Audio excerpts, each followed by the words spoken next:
verdade, eu estava querendo dizer que falar depois de Celestino é difícil, né?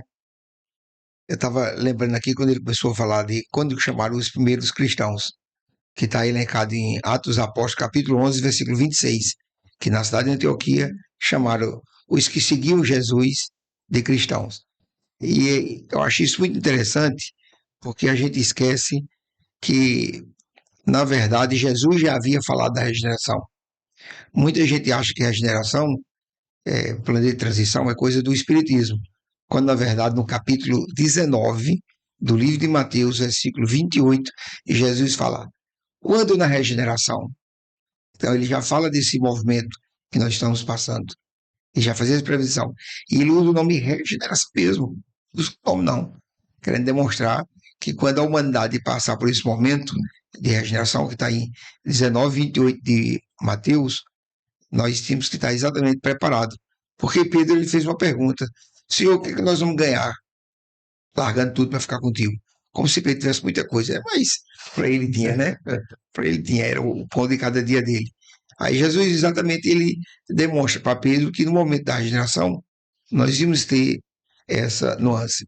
Mas o importante de tudo, que o Celestino até falou aí sobre algumas verdades, me faz lembrar Jesus com a simplicidade que ele tinha, em 16 do livro de João, versículo 12, quando ele fala: Eu ainda tenho muito que vos dizer, mas não vais suportar agora. Então, muita coisa Jesus tinha para nos dizer, para nos ensinar, para nos demonstrar acerca de muitas coisas, mas ele não podia dizer. Os caras preparados para receber. Até hoje, Ronald, eu acredito que a humanidade está com dificuldade de entender o que Jesus dizia. E olha que muitas coisas ele falava bem simplesinho, e a gente tem dificuldade. E ele ainda prometeu lá na frente, eu não sei endereçar o capítulo, como vocês sabem, que enviará o Consolador que diz muitas coisas. O 16 já foi completamente. Ele diz assim: quando vier o Consolador, ele vai lembrar o que eu disse, ensinar coisas novas. Mas ele prometeu o Consolador em João 14. Ele não podia dizer tudo, mas prometeu que viria o Consolador, né? Ele ia lembrar o que ele disse e ensinar coisas novas. Kardec fala também no Evangelho. Inclusive, isso aí é uma questão muito interessante, porque quando a gente vai ler, tem duas mensagens que eu gosto muito de lembrar. Uma é de Manuel Filomeno de Miranda, por Divaldo, e a outra é de Bezerra de Menezes, as duas de 2010. A de Divaldo é do dia 13 de 11 de 2010, foi em Los Angeles, que fala sobre a transição planetária, e a outra de Manuel Filomeno de Miranda, do livro Transição Planetária, que também ele fez a psicografia, e exatamente no mês de abril, de 29 de abril de 2010, quando ele demonstra essa transição planetária, que Jesus chamava de na regeneração.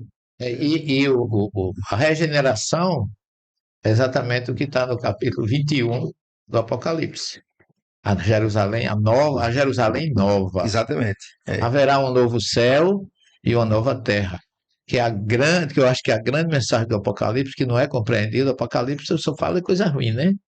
Mas o Apocalipse tem essa passagem que ninguém fala. Deus enxugará toda lágrima. Quer dizer, vai passar toda a turbulência, na regeneração está tudo em paz.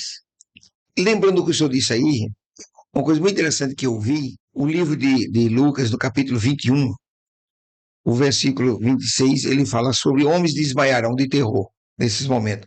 Mas o que eu achei interessante é no versículo 28, quando Jesus disse, quando chegar esses momentos, alegrai-vos, porque grande será a vossa recompensa. Então, esses momentos que nós estamos vivendo, a gente é para estar enobrecido com isso, porque nós estamos vivenciando e tendo a oportunidade de ensinar as pessoas e de encorajar aqueles que estão na turbulência das ansiedades, com medo da morte, com medo disso, aquilo, outro. Nós que somos espíritos, que não devemos temer a morte, ser esses que está orientando e dando estímulo para essas pessoas. Eu tenho uma pergunta interessante, Givaldo e Celestino. Que mensagem dar ao adepto de uma religião quando ele vislumbra essa correspondência dos fatos atuais com o que Jesus predisse, mas a sua religião se cala a respeito? Esse adepto, eu acho que está acontecendo alguma coisa, mas a minha religião não sabe interpretar.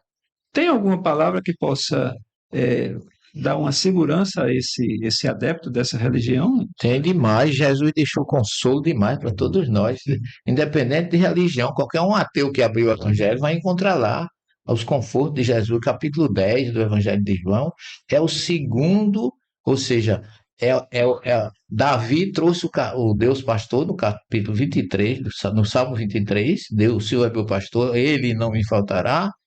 Davi trouxe toda uma proteção divina e Jesus pega o que Davi usou, que Davi diz, Deus é meu pastor. Elegeu Deus como pastor dele. E Jesus chega no capítulo de 10 de João e diz assim, eu sou o bom pastor. O bom pastor não despreza as suas ovelhas. Elas me conhecem e eu conheço, porque as ovelhas conhecem o bom pastor. E ele declara que não se perderá nenhuma das ovelhas que o Pai me confiou. Então você tem que se entregar a Jesus sem fanatismo, acreditando na promessa dele. E eu não gosto de chamar essa palavra, mas eu vejo muita gente, Jesus é um produto fácil de difundir, não.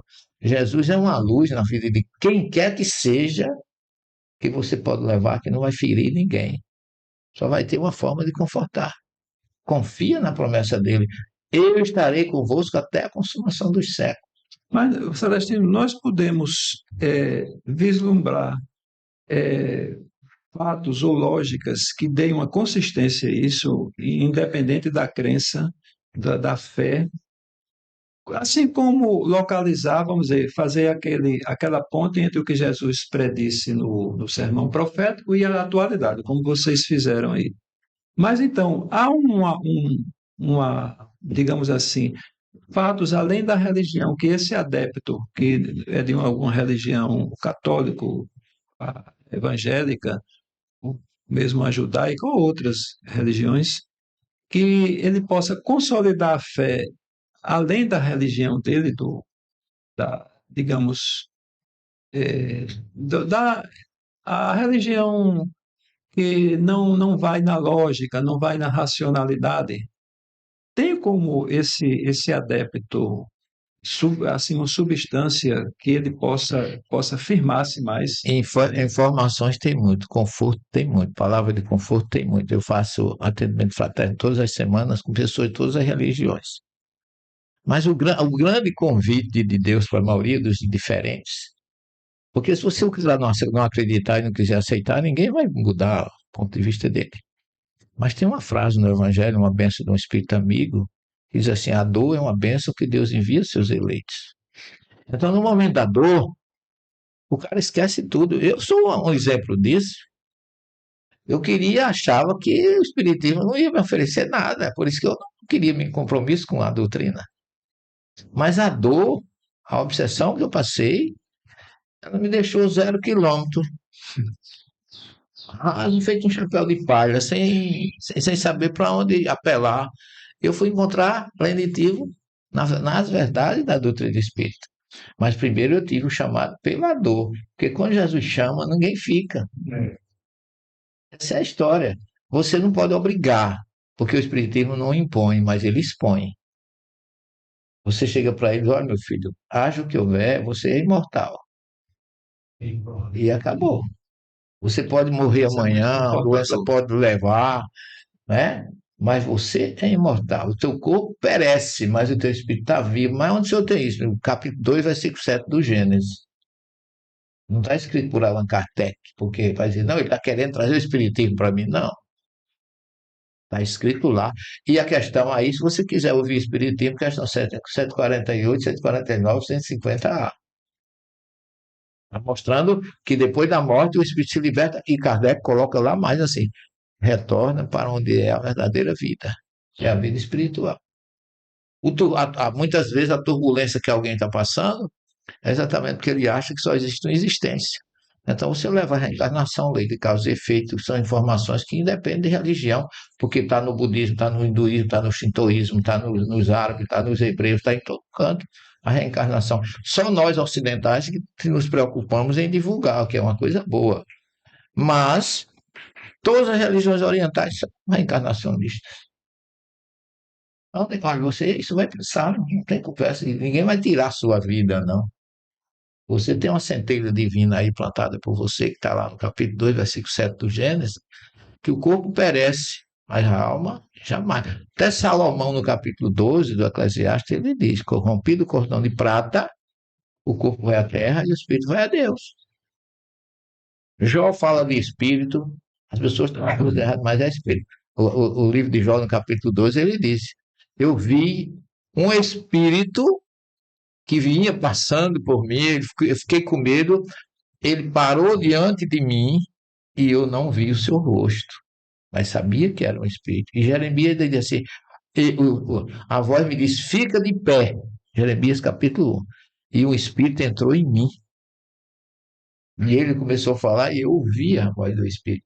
Então isso está na Bíblia, não está no livro dos médios, não, isso é coisa de espírito. Não, tá. A Bíblia está no Evangelho, do Gênesis ao Apocalipse. Então você tem tanta coisa para levar. Se o cara não quiser nada, tudo bem. Mas se o cara chegar para você, me ajude, você tem 1001 oportunidade de ajudar ele. Uhum.